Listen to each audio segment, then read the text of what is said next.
name's Julia and I was 51 when I joined Friends First. Before I thought about joining a dating agency, I'd been single on my own with 2 teenage children for nearly 9 years, and I was leading a really busy life, working full-time as a teacher and involved in my church,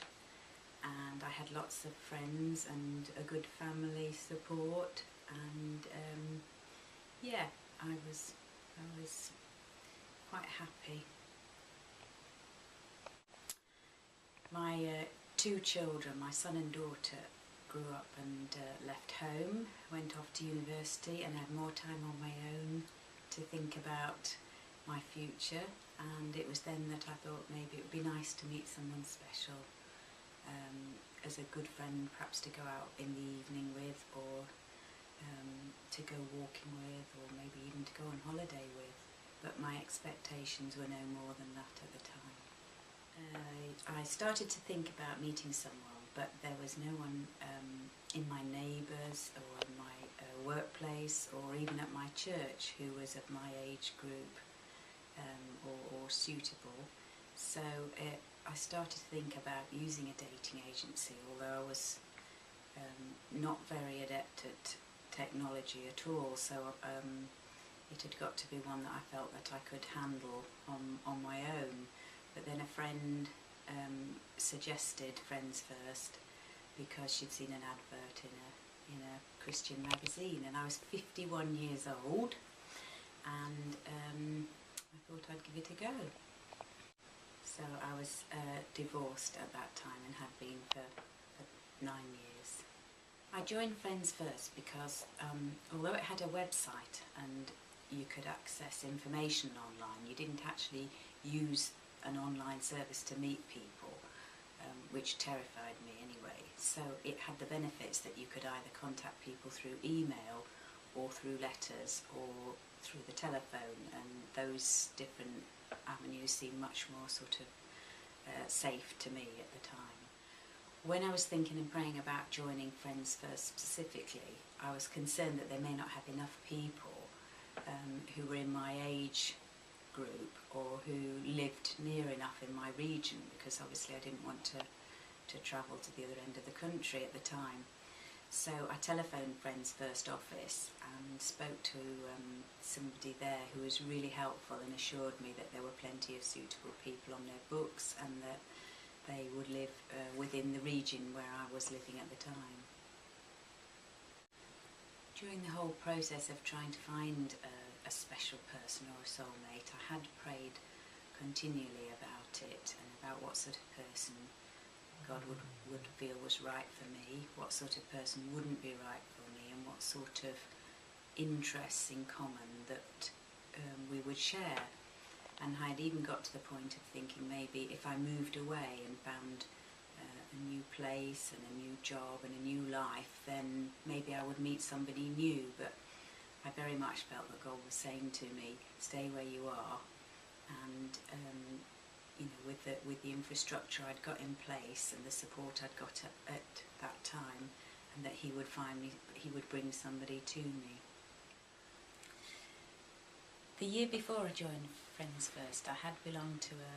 a different Christian organisation which was involved in dating, but I'd found it unsuitable because although it was a telephone-only service, the organisation chose the people and matched them together themselves. But what I particularly liked about Friends First was that you were more in charge, and that you were sent the profiles of the people in your age group and in your region, and then you could choose people to contact by whatever method you liked. So it was all about being more in control, really, as well as the support at the other end of the phone. Initially I got 28 profiles in my first mailing, which really threw me, and I had to work through a system of possibles, probables and definitely nots. And Chris was on the top of my probables list, and by the time I decided to contact him, I switched on my computer and he'd already emailed me. So that was a really positive start. He was very encouraging. We emailed for 3 weeks and found that we'd got lots of things in common, and eventually after 3 weeks we met up for a short period in a very glamorous place called a motorway services station, which suited me because I knew it was safe and I couldn't get lost. And we talked for nearly 2 hours, and from then on we started meeting at weekends and going walking. After 7 months, Chris proposed to me, and after a following 9 months we got married. So it was not what I'd expected when I started meeting him, because as I said before, I hadn't had very high expectations of actually finding somebody to marry, but God had other plans for me. I felt very much that through the early weeks of meeting Chris that I wanted to take things quite slowly, and I wanted to get to know him really well, but that I could be very honest with him and that I could trust him. And we started praying together when we met on our days up, and that was really encouraging for me because that was something I'd never done before. And gradually, as the weeks and months went by and Chris sort of reassured me of his keen interest in me, I felt more and more relaxed and started to think about him as maybe a possible long-term partner. And by the time he actually asked me to marry him, I was sure that that was what I wanted, and that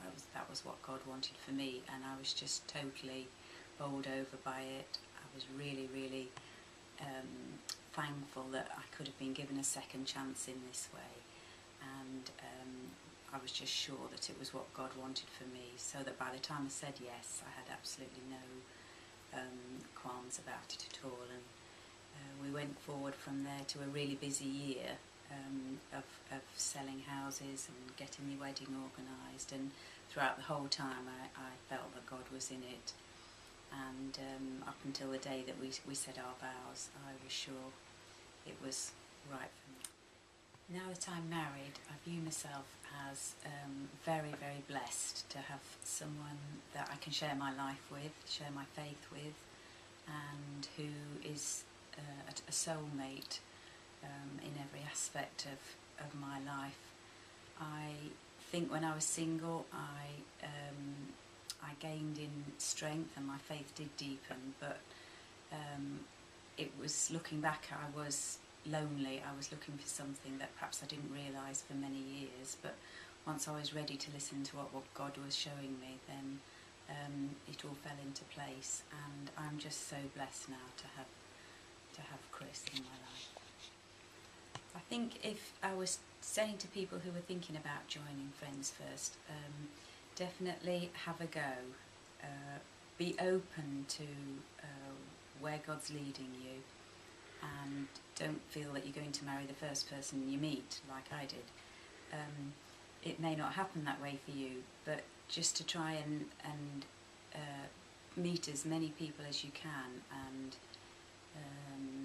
pray about it all the time, and think really carefully about what sort of a person it is that you are looking for and what your goals would be in the future. What I'm trying to say is then